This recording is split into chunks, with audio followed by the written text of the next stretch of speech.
Aaron Jones, the uke slinger, the uke slayer, the whatever you want. Yeah. Huh?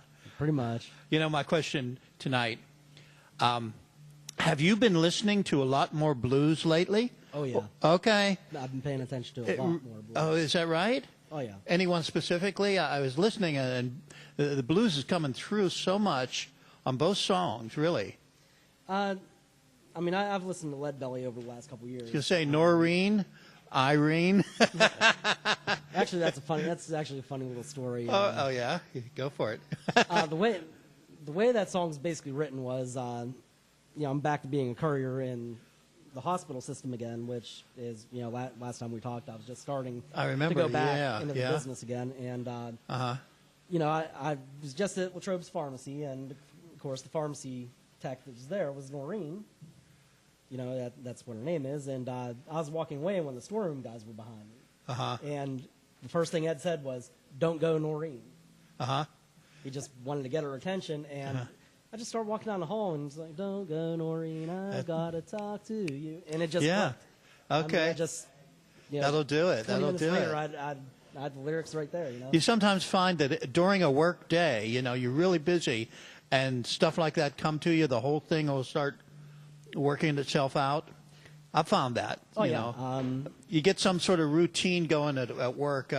You're in this comfort zone of doing this, and after a while, there's a beat to everything going on. Yeah, and the thing is, I'm just around people constantly. So, I'm always watching people, and I always see people, and I hear things, and that too. Every now and then, someone just says something that clicks, or you just happen to notice something, someone, whatever the case, and you get an idea from that. Okay, I'm glad that Noreen was during your job. Because once before when I interviewed you, almost every song was about an old girlfriend.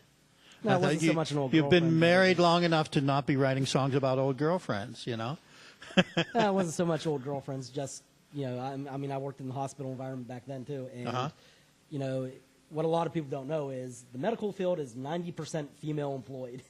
I could believe that. Okay, 90. It's like one of those things. If you look at most jobs in the hospital, it's very highly female staff. Is that right? So, okay.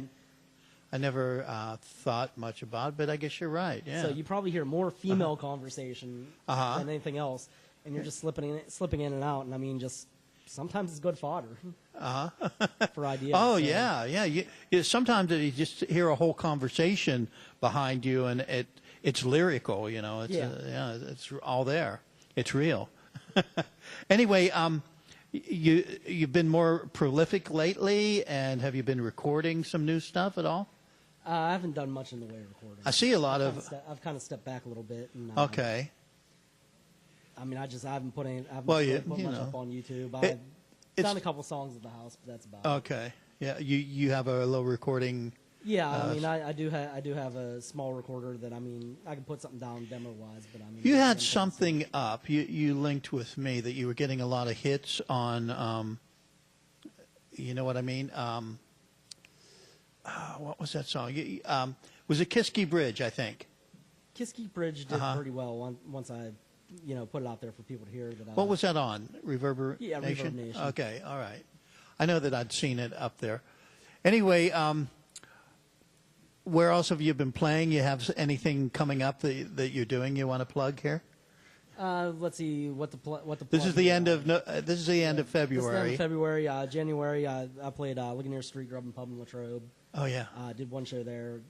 What was it? Last weekend I was at the Colonial Grill in Irwin. Oh, I'm sorry.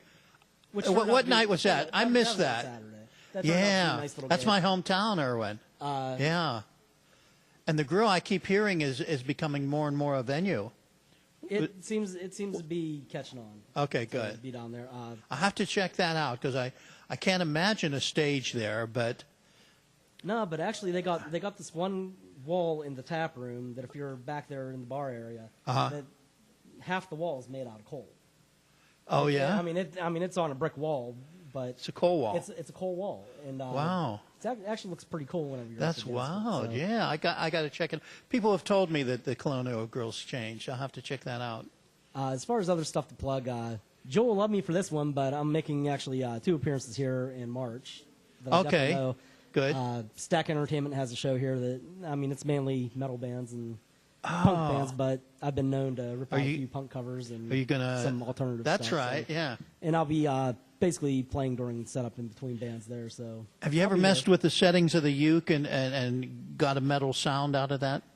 Not really, but I do notice I mean, it does sound funny whenever the way you strum is the heaviest I've ever heard a ukulele. You know, I mean, you really attack the thing. Oh yeah, yeah. And for me, I mean, I just can't explain because that's just how. And it's solid. You know, it's really a solid beat every time you get it going. I just kind of feel like as straight ahead as what my stuff is, even though it's bluesy, it still has that old roots rock, almost punk kind of feel to it. So, yeah, it's real basic. I like that. You know, it's real down there. Yeah.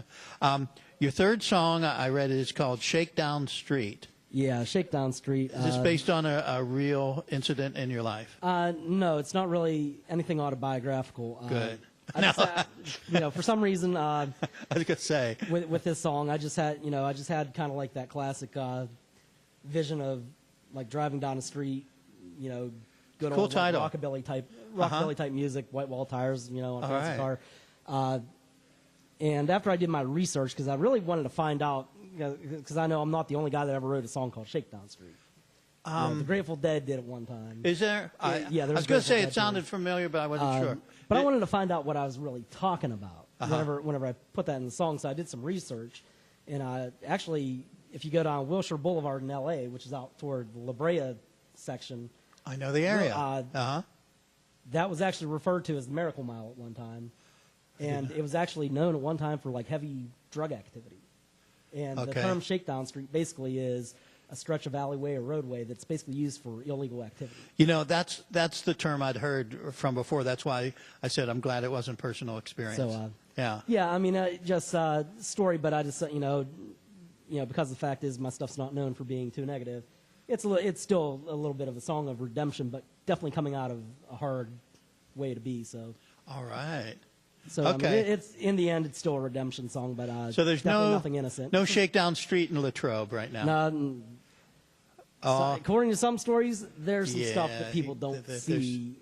Latrobe is a mysterious place I've found out lately.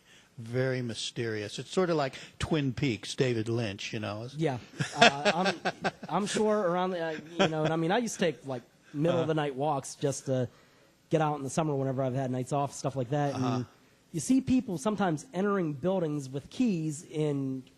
Never coming out. Well, as far as what I know is there's no apartments there, so what's going on behind those doors sometimes? Oh, yeah. You know, there's probably a lot going on there that people don't see or don't know about. Yeah, I've heard some strange stories. I probably shouldn't say, you know, about the funeral homes. Have you heard anything of that? No, not really. Okay, we'll write a song about it. You know, then it it can be fiction. That off camera. You know, fiction is more true than fact. True. Anyway, I'm gonna let you do Shakedown Street. Okay. Aaron Jones.